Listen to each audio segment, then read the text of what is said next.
Sir आज science technology पर drama का आयोजन किया गया है। विभिन्न स्कूलों से प्रतिभागी बुलाए हैं। क्या उद्देश्य है सर? देखिए, आज जो पार्टिसिपेंट्स आए हैं, ये नेशनल जिसको हम बोलते हैं नॉर्दर्न स्कूल साइंस ड्रामा, जी। उसका इस कॉन्टेस्ट का यहाँ पर आयोजन किया जा रहा है। और इसमें बहुत सारे पार्टिसिपेंट्स आज पार्टिसिपेट कर रहे हैं। लगभग 21 स्कूल्स ने पार्टिसिपेट किया है और विभिन्न थीम्स के ऊपर, अलग अलग थीम्स के ऊपर इन्होंने अपना प्ले किया है। तो जो मेन थीम है that is the science and technology in human welfare, और सब थीम्स हैं। उसके बाद 5 सब थीम्स हैं जिनके ऊपर ये बच्चे अपना नाटक तैयार करके लेकर आए हैं, जैसे women in science, green technology and hygiene के ऊपर आपका है, और एग्रीकल्चर, ग्रीन टेक्नोलॉजी के बाद है साइंस एंड एग्रीकल्चर, और भी 2-3 थीम्स इसमें दी गई हैं। तो इन सभी थीम्स के ऊपर बच्चों ने अपना प्रिपरेशन किया है और ये बहुत अच्छे ढंग से पार्टिसिपेट कर रहे हैं। और अभी हमारे ब्लॉक एजुकेशन मैडम भी अभी थोड़ी देर में आने वाली हैं, और आप लोग अभी आए तो सुबह मॉर्निंग में काफ़ी बस सर, ये बहुत अच्छा आपने आयोजन किया है। जी। कहीं ना कहीं अवेयरनेस बहुत ज़रूरी है, जी। क्योंकि विज्ञान जितना वरदान है उतना ही अभिशाप है। जी। देखा जा रहा है कि जिस तरह से आज की जो सरकारें हैं, तो उनको क्या मैसेज देना चाहिए, क्योंकि सरकारों से ही सब कुछ चलता है। तो उनको, क्योंकि एक शिक्षक वो सबका शिक्षक होता है, तो आप क्या मैसेज देना चाहेंगे अगर गवर्नमेंट को मैसेज दें तो? देखिए, गवर्नमेंट ही इस प्रोग्राम को कंडक्ट करा रही है। ये SCRT के द्वारा कंडक्ट किया जाता है। गवर्नमेंट ऑफ हरियाणा के द्वारा ये कंडक्ट किया जा रहा है और फंडेड भी है।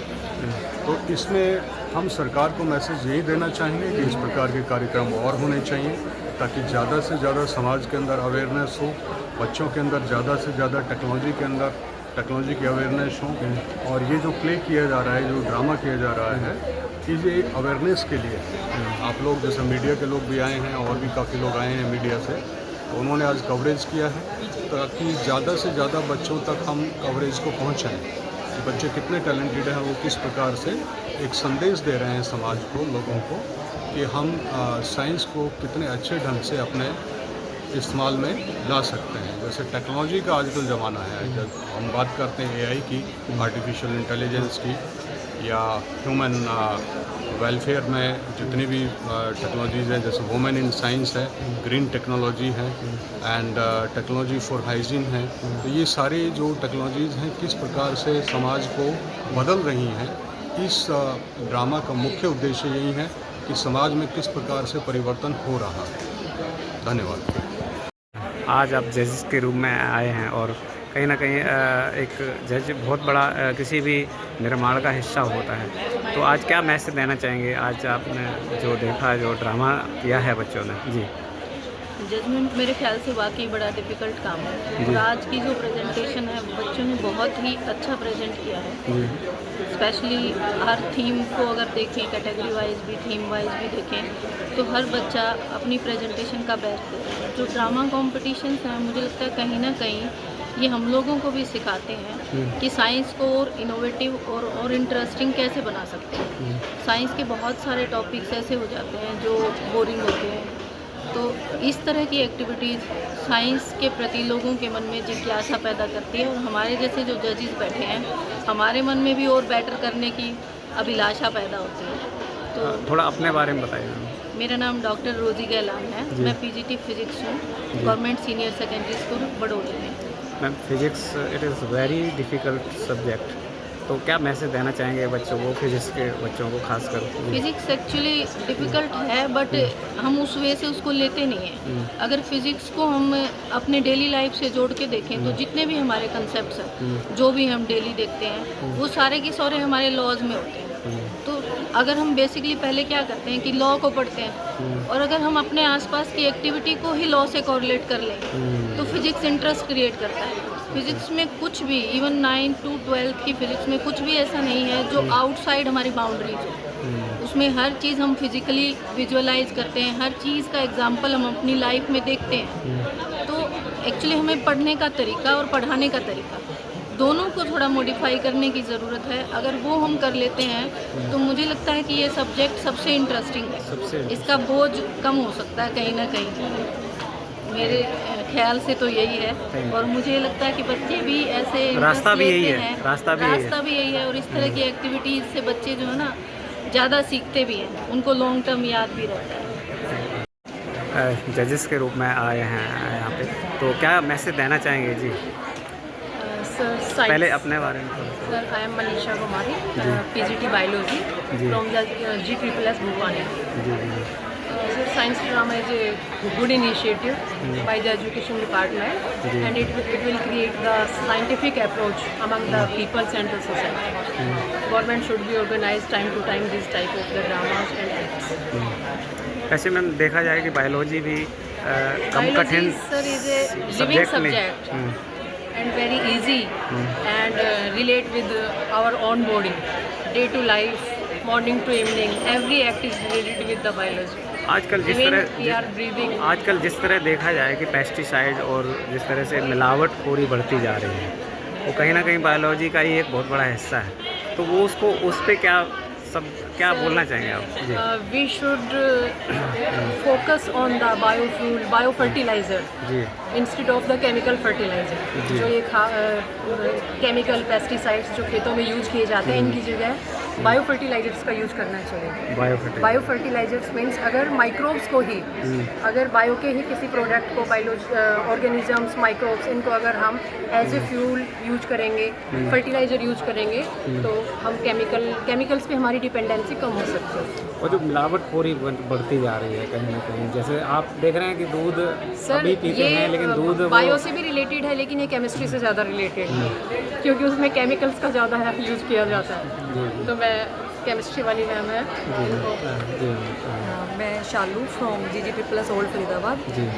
और ये आजकल मिलावट बहुत ज़्यादा बढ़ती जा रही है। कुछ एक इसमें बहुत ज़्यादा रोल पॉपुलेशन का भी है। पॉपुलेशन इतनी ज़्यादा बढ़ गई है कि लोगों की डिमांड पूरी नहीं आ रही है, पैदावार कम हो रही है और सप्लाई ज़्यादा देनी पड़ रही है, जिसकी वजह से भी ऐसा हो रहा है। लेकिन इसके भी बहुत सारे रिसोर्सेज हैं जिससे हम मिलावट को रोक सकते हैं।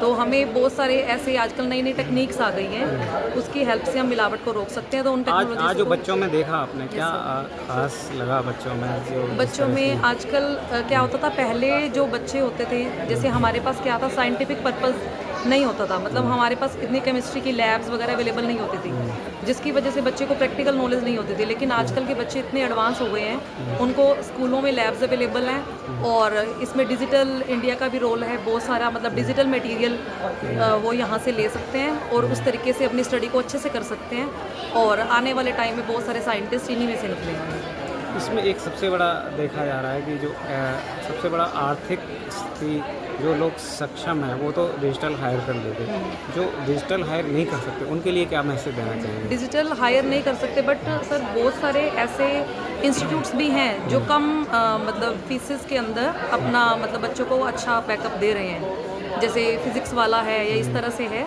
बट अगर बच्चे उनके पास जाके मतलब रिक्वेस्ट करते हैं तो वो डाटा थोड़ा मतलब रिलायबल। गवर्नमेंट को क्या इसमें वो देना चाहेंगे? गवर्नमेंट को ये देना चाहिए कि जो बच्चे, गवर्नमेंट जैसे टेस्ट ऑर्गेनाइज करती है और जो वीक सेक्शन है उनके बच्चे वो पेपर देते हैं, अगर वो पेपर वो क्लियर कर जाते हैं तो गवर्नमेंट की तरफ से उनको स्कॉलरशिप दिया जाता है, ताकि वो गवर्नमेंट की तरफ से आगे स्टडी में जा सकें।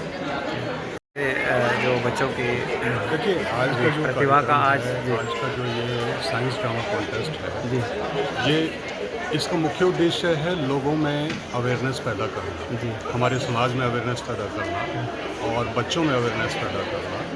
इसके बारे में जो थीम्स हैं जो पहले ही हमने सेलेक्ट की गई हैं, और मेन थीम जो है वो है science and technology in human welfare. जैसा अभी मैडम भी बता रही थी, बायो फर्टिलाइजर्स के बारे में बताया, मैडम ने केमिस्ट्री के बारे में बताया, मैडम ने फिजिक्स के बारे में बताया। तो हमने 3 जजेस को आमंत्रित किया है, physics, chemistry and biology. So they will decide कि किसका प्ले आज सबसे बेस्ट रहा, and we will shortlist top 5 schools from the Faridabad block and top 5 from the Vallabhgarh block, and there will be a digital there will be a district level science drama contest in the forthcoming days. And once I want to conclude this, that this drama is mainly for the awareness of science and technology in the human welfare, जहाँ जहाँ science and technology इंसान के काम आ रही है वो किस प्रकार से काम आ रही है। जैसे डिजिटल इंडिया की बात अभी मैडम कर रही थी और हाइजीन फॉर ऑल की बात हम कर रहे हैं एंड वुमेन इन साइंस की बात कर रहे हैं। वुमेन को बढ़ावा देने के लिए कि वुमेन आज साइंस एंड टेक्नोलॉजी में पार्टिसिपेट कर रही हैं और भारत का भी नाम ऊँचा हो रहा है। और किस प्रकार से ये सारा हम एक प्ले के माध्यम से, एक ड्रामा के माध्यम से लोगों तक ये मैसेज पहुंचा सकते हैं, आज के इस कॉन्टेस्ट का मुख्य उद्देश्य यही। धन्यवाद। केमिस्ट्री तो ये कि आजकल देखा जा रहा है कि सबसे ज़्यादा जल प्रदूषण और वायु प्रदूषण बढ़ रहा है, तो इसके लिए जो आम पब्लिक क्या करे? जल प्रदूषण और वायु प्रदूषण का मेन रोल इसमें हमारे ह्यूमन बींग्स का ही है, क्योंकि वो बहुत ज़्यादा कोई भी अपना घर का वेस्ट मटेरियल है उसी को मतलब रिवर्स वगैरह में फेंकते हैं। तो इसके लिए हमें क्या है कि जो वेस्ट मटेरियल है वो सेग्रीगेट करना चाहिए। जैसे डस्टबिन, जैसे आजकल है ब्लू डस्टबिन है, ग्रीन डस्टबिन है, तो जो सूखा कचरा, गीला कचरा, ये सब हमें अलग अलग रखना चाहिए। और क्योंकि इन्हीं से आगे पोल्यूशन बहुत ज़्यादा बढ़ रहा है। और इसके अलावा जैसे व्हीकल्स का हम यूज़ करते हैं जो इनसे पोल्यूशन ज़्यादा हो रहा है, तो अगर घर में 4 मेंबर है, चारों के पास अलग अलग गाड़ी है, तो वो अपना तरीके से उनको जाना चाहिए। जैसे एक टाइम पे एक ही गाड़ी यूज़ होनी चाहिए, बाकी बंदों को जैसे मेट्रो वगैरह में जाना चाहिए ताकि एयर पोल्यूशन और ये जो वाटर पोल्यूशन उसको रोका जा सके।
धरती माँ हम सबकी जान, तू ही जीवन, तू ही जान, तू ही अन्नपूर्णा, तू ही जननी, तुझसे ही हम सबका कल्याण, तुझसे ही खिले रहे सबके चेहरे पे मुस्कान। धरती माँ तू सबकी जान, धरती माँ तू सबकी जान।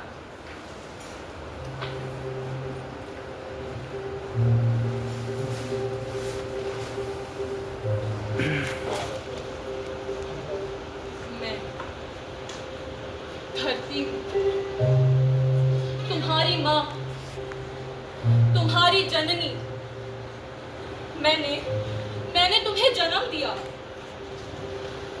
अन्न दिया, जल दिया,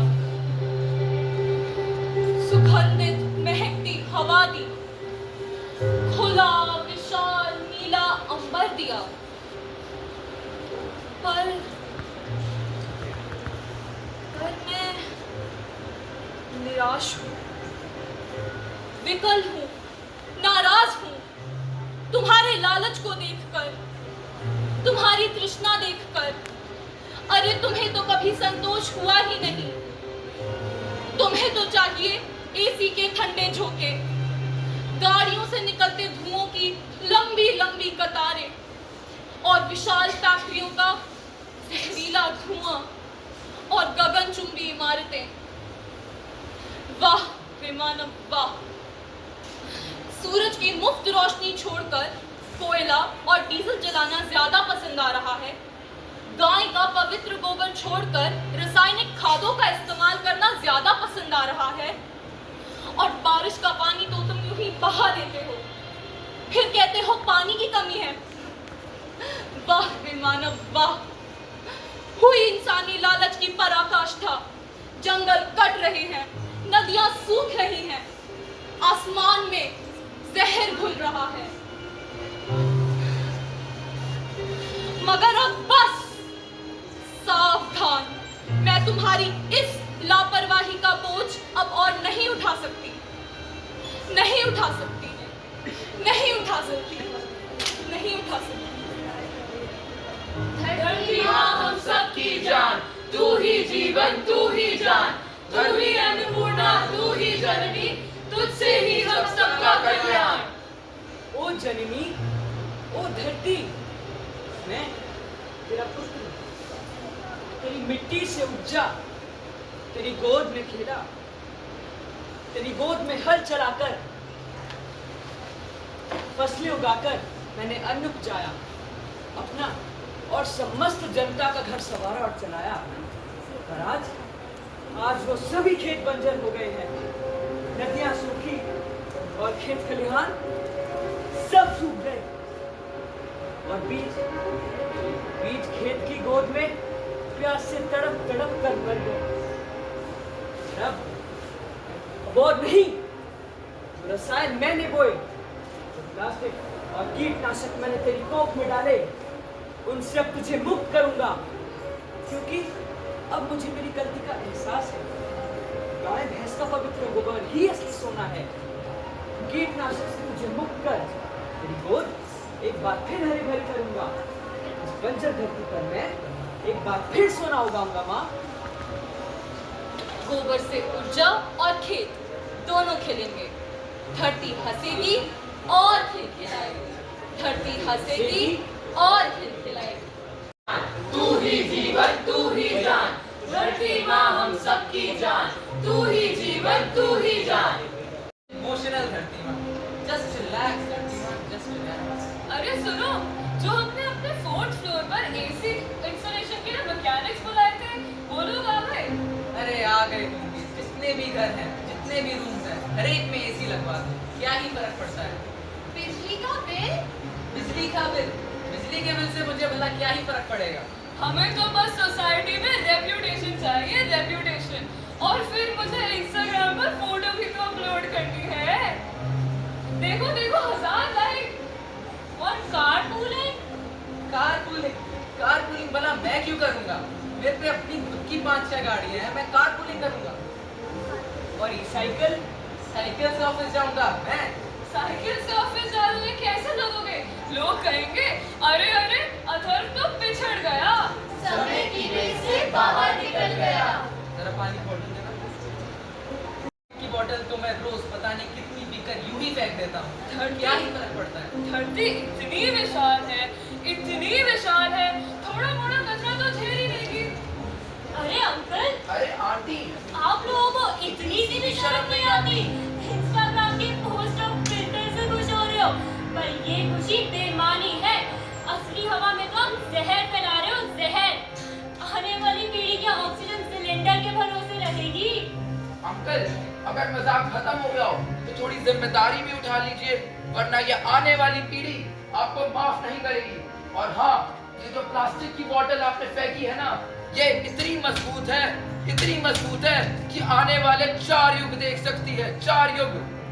अरे बच्चों, तुम बेकार में इतनी टेंशन लेते हो। ये सब मेरी प्रॉब्लम नहीं है। कहते हैं कि इनकी प्रॉब्लम नहीं है। धरती माँ की हालत देखकर आपको बिल्कुल शर्म नहीं आती। और जितना धुआं आप धरती पे फैला रहे हो ना, इस हिसाब से तो धरती माँ को इनहेलर यूज करना पड़ जाएगा, इनहेलर। बच्चों, तुम ही हो मेरी उम्मीद, तुम्हारे कदम बदलेंगे धरती की तकदीर। धरती माँ हम सबकी जान, तू ही जीवन तू ही जान, धरती माँ हम सबकी जान, तू ही जीवन तू ही जान। धरती माँ, विज्ञान अगर लालच के ले तो वही विनाश है, परंतु अगर विज्ञान संतुलन के ले तो वही वरदान है। हमने खोजा सोलर ऊर्जा, हमने खोजा विंड टरबाइन, हमने खोजा बायोगैस संयंत्र, हमने खोजा इलेक्ट्रिक वाहन, हमने खोजा जल संरक्षण के नए साधन। माँ, अब समय है कि मनुष्य विज्ञान को हथियार नहीं बल्कि सहयोगी बनाए। विज्ञान से बढ़ेगी रफ्तार, इसलिए मेरी सांसों का रखना ख्याल बार बार। हर मशीन से पहले सोचो क्या सही काम। धरती को हरित करने के लिए हम बायोगैस और सोलर पैनल जैसी चीजों का उपयोग कर सकते हैं। फूलों ने जाके बूंदों से पूछा, बूंदों ने जाके मिट्टी से पूछा, बूंदों ने जाके मिट्टी से पूछा, हम कहाँ रहेंगे, हम कैसे जिएंगे, हम कैसे जिएंगे, हम कैसे जिएंगे। खिलने दो हमें, खिलने दो हमें, पानी दो हमें, खिलने दो, खिलने दो हमें, खिलने दो हमें, पानी दो हमें, खिलने दो, जीने दो हमें, जीने दो हमें, जीने दो हमें, जीने दो, जीने दो हमें, जीने दो हमें, जीने दो हमें, जीने दो, जीने दो हमें, जीने दो हमें, जीने दो।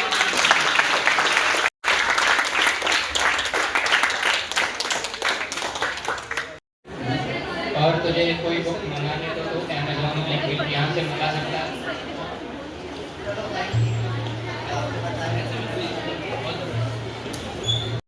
जैसे कि फूल गुलाब के फूल के साथ होते हैं कांटे, वैसे ही होते हैं डिजिटल के साथ कुछ एडिक्शन के साथ कुछ नए ज्यादा कांटे हो सकते हैं। डिजिटल इंडिया का मतलब है हमारे हर भारतीय को हर एक भारतीय को इंटरनेट से जुड़ना।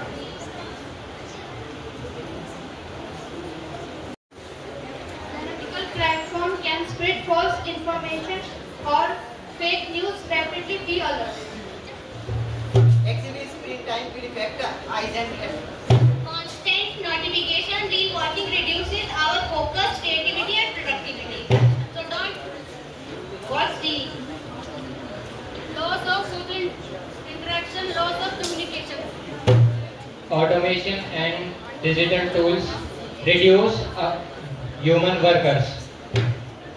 हर जगह मैं हर तरफ फैलता जा रहा हूँ, चारों तरफ मेरा ही राज है। ऊपर भी मैं हूँ, नीचे भी मैं हूँ, इधर भी मैं हूँ, उधर भी मैं हूँ। बस अब बहुत हुआ प्रदूषण मामा, अब तुम्हें पृथ्वी से जाना होगा। अब लोग समझदार हो चुके हैं, अब लोग प्रदूषण के खतरों को समझने लगे हैं, अब लोग अपने जीवन में बदलाव लाने के लिए तैयार हैं और अब तुम्हारा अंत निश्चित है। अब वक्त है हरित क्रांति का। प्रदूषण को कोई खत्म नहीं कर सकता। ये मनुष्य, ये क्या प्रदूषण का खतरा खत्म करेंगे? इन्होंने तो खुद ही प्रदूषण को फैलाया है। नहीं नहीं, आज का मानव हरित तकनीक को समझने लगा है, वो जानते हैं तो पेड़ लगाने होंगे, क्योंकि एक पेड़ 100 जीवन के बराबर होता है। प्लास्टिक बैग का उपयोग कम करके कपड़ों के थैले का प्रयोग करना होगा, जल संचयन करना होगा, पर्यावरण की रक्षा करनी होगी और प्रदूषण का अंत करना होगा। तभी हमारी पृथ्वी प्रदूषण से आजाद हो पाएगी। प्रदूषण का कोई अंत नहीं कर सकता। ये मनुष्य क्या पेड़ लगाएंगे? इनको तो पेड़ काटने के अलावा और कुछ आता ही नहीं है। और प्लास्टिक, उसके बिना तो इनका जीवन ही अधूरा है। भले ही एक पेड़ 100 जीवन के बराबर हो, परंतु एक मनुष्य अपने फायदे के लिए 100 पेड़ भी काट सकता है। और इस मनुष्य की वजह से ही भविष्य में भी मेरा ही राज होगा, सिर्फ मेरा। नहीं, तुम्हें साथी लेकर आई हूँ कि आओ मेरे साथियों, ये देखो मेरे साथी। मैं हूँ सौर ऊर्जा का विशेषज्ञ यानी कि एक्सपर्ट। मैं लाया हूँ सूरज की शक्ति यानी बिना धुएं की बिजली अर्थात साफ और असीम। सौर ऊर्जा सूर्य के प्रकाश से प्राप्त होने वाली वह ऊर्जा है जो बिजली और ऊष्मा पैदा करने के सौर पैनल का उपयोग करती है। मैं जीवाश्म ईंधन जैसे कोयला और गैस से होने वाले हानिकारक उत्सर्जन और ग्रीन हाउस गैसों को कम करता हूँ, जिससे ये वातावरण साफ होता है, वायु प्रदूषण कम होता है और इससे इन प्रदूषक मात्रा का खात्मा भी हो जाएगा। मैं और मेरे साथी सोलर पैनल सभी साथ में मिलकर सूरज की रोशनी से सीधे बिजली बनाते हैं, जिससे पारंपरिक ऊर्जा स्रोतों से बिजली बनाने की जरूरत नहीं पड़ती है। मैं हूँ बिजली रैंडी। मैं चलाता हूँ पवन चक्कियाँ और देता हूँ हवा से रोशनी। मैं वह मशीन हूँ जो हवा की गति ऊर्जा से विद्युत ऊर्जा में बदल देता हूँ। मैं हवा का उपयोग करके अपने बड़े बड़े ब्लेडों को घुमाकर बिजली पैदा करता हूँ। यह एक स्वच्छ और नवीकरणीय ऊर्जा स्रोत है जो कभी प्रदूषण नहीं करती है। जैसा कि आपने देखा, हमारी दुनिया ने तो बोलती ही बंद कर दी प्रदूषक नामा की। बड़े उछल रहे थे ना। अब हम आगे देखते हैं हमारे बच्चों में और क्या जिज्ञासाएं हैं। क्या ये सब सच में संभव है? हाँ रिया, स्कूलों में सोलर पैनल, घरों में ग्रीन रूफ, यहाँ तक कि इलेक्ट्रिक गाड़ियाँ, ये सब कुछ मुमकिन है। इससे हमारी पृथ्वी प्रदूषण मुक्त हो जाएगी। हरित तकनीक ही अब हमारा भविष्य है। सौर ऊर्जा, पवन ऊर्जा, स्मार्ट खेती, साफ शहर और प्लास्टिक का निपटान, बस यही रास्ता है। हाँ बेटा, शायद तुम सही कह रहे हो। पुरानी सोच और नई तकनीकें साथ चल सकती हैं। बतारी, मेरा काम है सबको नाटक दिखाना। अरे लेकिन मेरा चमूरा कहाँ है? अरे चमूरा, क्या तुम सबको नाच के दिखाओगी? जी उस्ताद। नाचो। नाच मेरी बुलबुल तुझे कैसा मिलेगा? नाच मेरी बुलबुल तुझे कैसा मिलेगा? यार दिलदार कहाँ ऐसा मिलेगा? नाच मेरी बुलबुल तुझे कैसा मिलेगा? पर उस्ताद, आप यहाँ करने क्या आए हैं? अरे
बचानी है तो भाग जाइए, और बचानी हो तो भाग जाइए। अरे बाप रे, ये न्यूज़ चैनल है और चैनल चेंज। नमस्कार, जैसा कि आप सबको पता है, हमारे दिल्ली में एक बड़ा सा पहाड़ है जो कि आपकी वजह से हुआ है। उसका नाम पता है क्या है? कूड़े का पहाड़। आप सब लोग इतना करते हैं हाइजीन हाइजीन हाइजीन, कहाँ का हाइजीन? ये क्या बकवास है? Channel change. मेरे मित्रों एवं भाइयों और बहनों, आप सभी को मेरा नमस्कार। एक पेड़ माँ के नाम, पेड़ लगाओ और स्वच्छता पाओ। ओके मेरे भाइयों एवं बहनों, धन्यवाद। ज्ञान का दीप जलाए, सभी लोगों की एक भाई घर में रखे साफ सफाई। जन जन का नारा है भारत को स्वच्छ बनाना है। स्वच्छता ही सेवा है, गंदगी जानलेवा है। घर का आहार अमृत समान भी है, हमारे स्वास्थ्य के लिए है वरदान। गंदगी से बड़े बीमारी, स्वच्छता की करो तैयारी। रोटियां उन्हीं की थालियों से कूड़े तक जाती है जिन्हें नहीं पता भूख क्या होती है।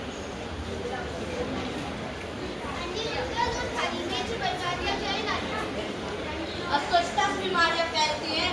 हाथ धोना, नाखून काटते रहना और रोज नहाना और सीखते समय मुंह को ढकना। छोटी छोटी आदतें ही बहुत बड़ा बदलाव लाती है। स्वच्छता न केवल हमारे लिए बल्कि आसपास के सभी लोगों के लिए बहुत जरूरी है। गंदगी का सिलसिला बंद होना चाहिए।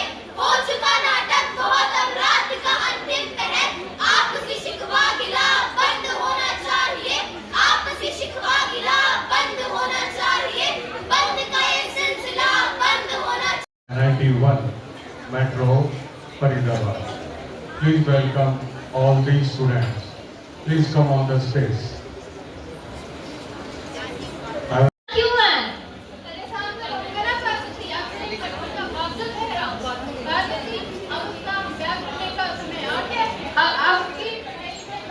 आनंदी तो अभी 9 वर्ष की है, उसकी तो पढ़ने लिखने की उम्र है। आप उसकी विवाह क्यों करवा रहे हैं?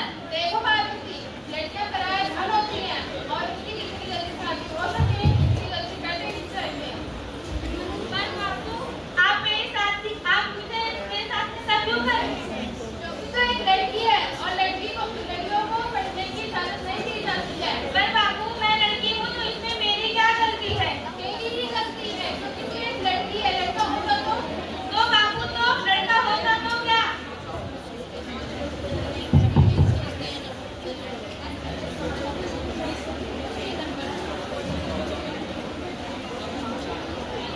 कर आनंदी, ज्यादा मत बोल, तू लड़की है। तेरा क्या होगा तो आज की आज। तो इस प्रकार आनंदी भाई जोशी की शादी हो गई 9 वर्ष में। आगे देखते हैं क्या होगा। उनका एक शिशु ने जन्म दिया, देखते हैं आगे क्या होगा। चुप हो जा ना, चुप हो जा, तेरी माँ भी आती होगी। इसको तो बहुत तेज बुखार है। आनंदी चुप हो जा, चुप हो जा। माधव,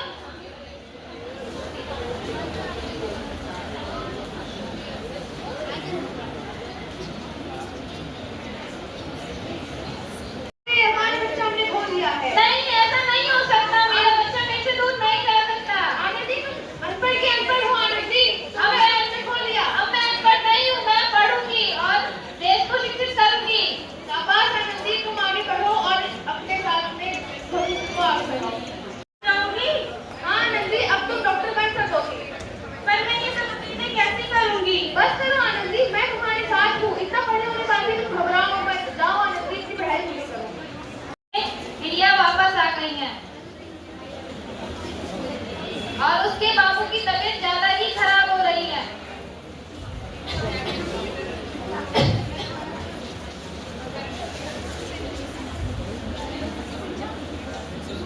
लगता है अब मेरे जाने का समय आ गया है। अब मैं नहीं बचूंगा।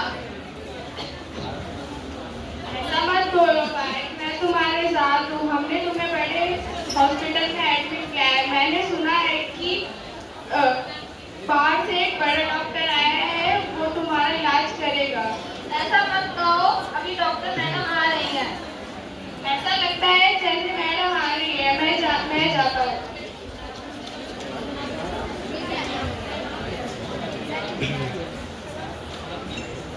इस मरीज की हालत तो बहुत खराब है। इसको अब कोई चमत्कार ही बता सकता है। ऐसा मत कहो डॉक्टर साहब। लो आ गई डॉक्टर मैडम। अभी ये भी इसको बचाएगी।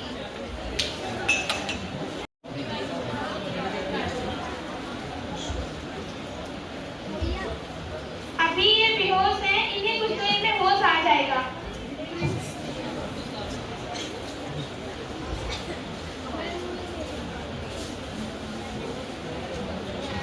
अब आपके पति की तबीयत ठीक है। अब वो कुछ देर में ठीक हो जाएंगे। थैंक यू मैडम साहब। माँ, आपने मुझे तेरे बाबू की तबीयत कैसी है बेटा? हाँ, अब बाबू कुछ दिनों में ठीक हो जाएंगे। तेरे को तेरे बाबू से मिलवाती हूँ। सुनिए, ये हमारी आनंदी है। डॉक्टर बन गई। आनंदी मेरी बेटी डॉक्टर? हाँ बाबू, आपकी बेटी डॉक्टर बन गई। आनंदी मेरी बेटी मुझे माफ कर। इसमें तेरे सारे डॉक्यूमेंट्स एकदम सेव रहेंगे तेरे मोबाइल में। तुझे अपने डॉक्यूमेंट्स किधर लेके ढूंढने की जरूरत नहीं है। ना कहीं गिरेंगे तेरे डॉक्यूमेंट्स एकदम से। और तेरा काम भी आसान हो जाएगा। मैं तो आजी माजी कतई हो जावे।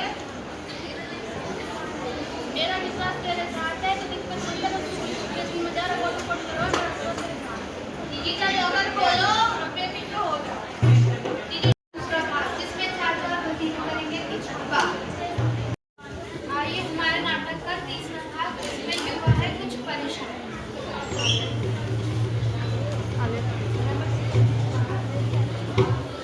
और बता भाई तेरा नेट का सिलेक्शन हो गया? अभी कहाँ हो गया भाई? अभी तो पढ़ाई करने के लिए